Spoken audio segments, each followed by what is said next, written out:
बांग्लादेश की तारीख में आज एक बड़ा बल्कि बहुत बड़ा मोड़ आया है। नाज़रीन इकराम, इस वक्त बांग्लादेश के अंदर सूरत हाल तशवीशनाक है। अवाम सड़कों पर है और इस वक्त बांग्लादेश में दंगे फसाद शुरू हो चुके हैं। यानी कि अब बांग्लादेश में मोहम्मद यूनुस को लेकर भी विरोध प्रदर्शन की स्थिति जो है वो देखने को मिल रही है। मोहम्मद यूनुस जो कि प्रो पाकिस्तान है, जो कि प्रो चाइना है, मोहम्मद यूनुस की हुकूमत के खिलाफ ये एहतजाज। हसीना के इंटरव्यू आ रहे हैं। Dhaka is in flames, Dhaka is in lockdown. Pakistan को एक तरफ भारत बॉर्डर और अब दूसरी जानिब अफगान बॉर्डर पर भी इस जहरियत का सामना है। अब जो सूरत हाल है वो सड़कों पर तशवीशनाक है। मोहम्मद यूनुस अपनी कौम से खिताब करने जा रहे हैं और ऐन उसी मौके पर भारत जो है उसने हसीना वाजिद की अपने मेन स्ट्रीम मीडिया से इंटरेक्शन करवा के 16 of the top members of the Bangladesh government, interim government, they are looking for a safe exit.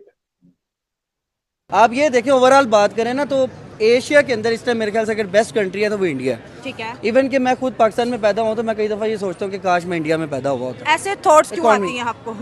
Obviously बात है कि ये हर मतलब न्यू जनरेशन को ये ऐसे थॉट्स क्यों आती है, बताएं क्या चीज अट्रैक्ट? देखिए मेरी बात, क्योंकि पूरी दुनिया को इंटरेस्ट है फॉर मेनी रीजंस। एक जैसे मैंने कहा बहुत बड़ा मुल्क है, दुनिया की बहुत बड़ी डेमोक्रेसी उसको कहा जाता है। एज अ जर्नलिस्ट भी मुझे वहाँ पे बहुत रिस्पेक्ट मिल रही होती मेरी, मतलब मेरे बोलने की, मैं अगर आधे घंटे का प्रोग्राम करता हूँ तो उसके मुझे रिवॉर्ड्स मिलते हैं, मुझे फीडबैक्स मिलते हैं आवाम से। भारत इस वक्त बाज़ाब्ता तौर पर बांग्लादेश पर टूट पड़ा है। ये क्या हो गया? ये क्या सुन रहा हूँ मैं? नाज़रीन इकराम, इस वक्त बांग्लादेश के अंदर सूरत हाल तशवीशनाक है। अवाम सड़कों पर है और इस वक्त बांग्लादेश में दंगे फसाद शुरू हो चुके हैं।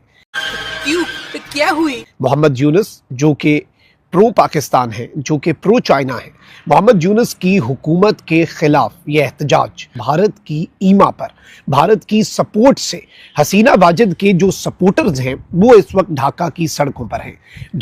क्या क्या कहना क्या चाह रहे हैं भाई आप? ढाका में कुछ ब्लास्ट भी हुए, यानी पिछले कुछ दिनों के अंदर सिर्फ नई दिल्ली और इस्लामाबाद ही नहीं, भारत और पाकिस्तान ही नहीं बल्कि बांग्लादेश जो है उसके दारुल हुकूमत ढाका में भी कुछ धमाके हुए और उन धमाकों के बाद अब जो सूरत हाल है वो सड़कों पर तशवीशनाक है। मोहम्मद यूनुस अपनी कौम से खिताब करने जा रहे हैं और ऐन उसी मौके पर भारत जो है उसने हसीना वाजिद की अपने मेन स्ट्रीम मीडिया से इंटरेक्शन करवा के पाकिस्तान के खिलाफ हर्जा सराई ना सिर्फ करवाई है बल्कि बांग्लादेश के अंदर मौजूद जो करंट गवर्नमेंट है, जो कि इनकलाब के बाद फॉर्म हुई, जो एक टेम्परेरी सेटअप आया, उसके खिलाफ भी हसीना वाजिद जो है उसने जहर अफशानी। हसीना के झूठ पे झूठ बोलती जा रही है, शर्म नहीं आती? इंटरव्यू आ रहे हैं। Dhaka is in flames, Dhaka is in lockdown and as a matter of fact 13 तारीख का लॉकडाउन था। उसके बाद उन्होंने बोला भैया फ्राइडे का एक दिन हम छुट्टी दे रहे हैं, सैटरडे संडे हम फिर बंद करने वाले हैं। बहुत सारी चीजें चल रही हैं जो आई वुड रिक्वेस्ट पथिकृत भाई to kind throw some bombs at us. Thank you so much. नमस्कार। बॉम्ब नहीं फोड़ते हम लोग। नमस्कार आदि भाई। हम सिर्फ ब्रह्मोस मारते हैं बुलडोजर। शाबाश। तो बेसिकली क्या हुआ कि कल एक इंटरव्यू आई शेख हसीना की in the first post and वहां पे उन्होंने डायरेक्टली नाम लिया हिजबुत तहरीर का कि ये ऑर्गेनाइजेशन यूनुस को सामने रख के सरकार चला रहा है। बात तो सही है। And the whole coup was done by them. So Dhaka में अभी क्या हो रहा है, 13 को एक वर्डिक्ट आने वाला था on Sheikh Hasina and some of our other ministers. वो उनके कुछ क्रिमिनल कुछ बनाया है मतलब something they try to do similar to international court of criminal court की तरह, या कुछ नाम दे दिया ढाका में। अचानक सुनने में लगेगा कि ये कोई इंटरनेशनल है। इंटरनेशनल कुछ नहीं है, इन्हीं के बना हुआ है। तो ये वर्डिक्ट 13 को आने वाला था। अब इसी वजह से आवामी लीग का एक बहुत बड़ा मोबिलाइजेशन 11 से शुरू हो गया था। ठीक है। अगर आप मोबिलाइजेशन अभी जिस तरह से मोबिलाइजेशन हुआ या जो भी चल रहा है, it is not something that happened only for 13। 11 से शुरू हो गया था। और ये जो दिख रहा है इट इज प्रीटी क्लियर कि these are not just Awami League supporters. There are, मतलब अवामी लीग के मेंबर सिर्फ नहीं है, there is a sort of a mass uprising, a little short of mass uprising, but sort of mass uprising. तो कल तो मोर और लेस बंद था और ये पहले से इनको शंका था कि ऐसा ही कुछ होने वाला है। तो Dhaka was you know fortified as if like a war going to happen. अब क्या हुआ है, यूनुस का कल स्पीच आने वाला था 12 बजे, फिर उसको 2 बजे डिले किया। फिर 2:30 बजे आया।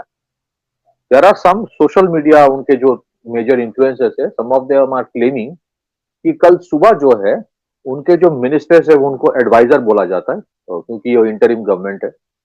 हम मालूम है तेरे बाप को मत सिखा।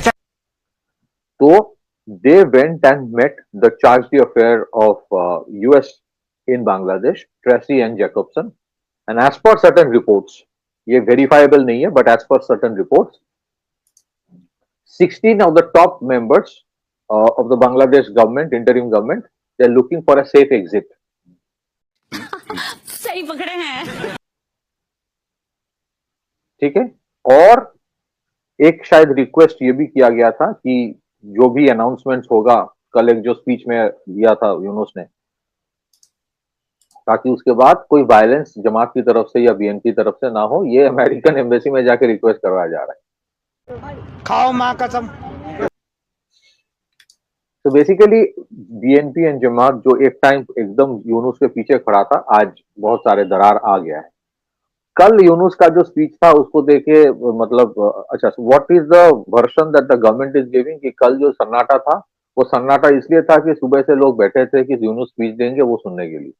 अरे भाई, मतलब तो एनीवेज वो उसका वर्जन है। तो स्पीच में ये हुआ कि 13th का वर्डिक्ट अभी 17th को आएगा। Now that's one part of the issue, क्योंकि इसमें अगर इसको कन्विक्ट किया जाता है शेख हसीना को, तब तो अवामी लीग एंड द, क्योंकि अभी लोगों को लग रहा है कि जो हो रहा है, what happened for the last 1 year was a farce, so that with the country will burn. और अगर उसको एक्विट किया जाता है कि नहीं उसने कुछ नहीं किया था, then the question will be, भाई तुमने फिर ये रेजिम चेंज करवाया क्यों? So both ways it's going to be troublesome for the regime in power. Are you getting my point? तो उसने क्या किया, कल एक जो अनाउंसमेंट किया कि फरवरी में इलेक्शन होगा, उसके साथ एक रेफरेंडम होगा। अब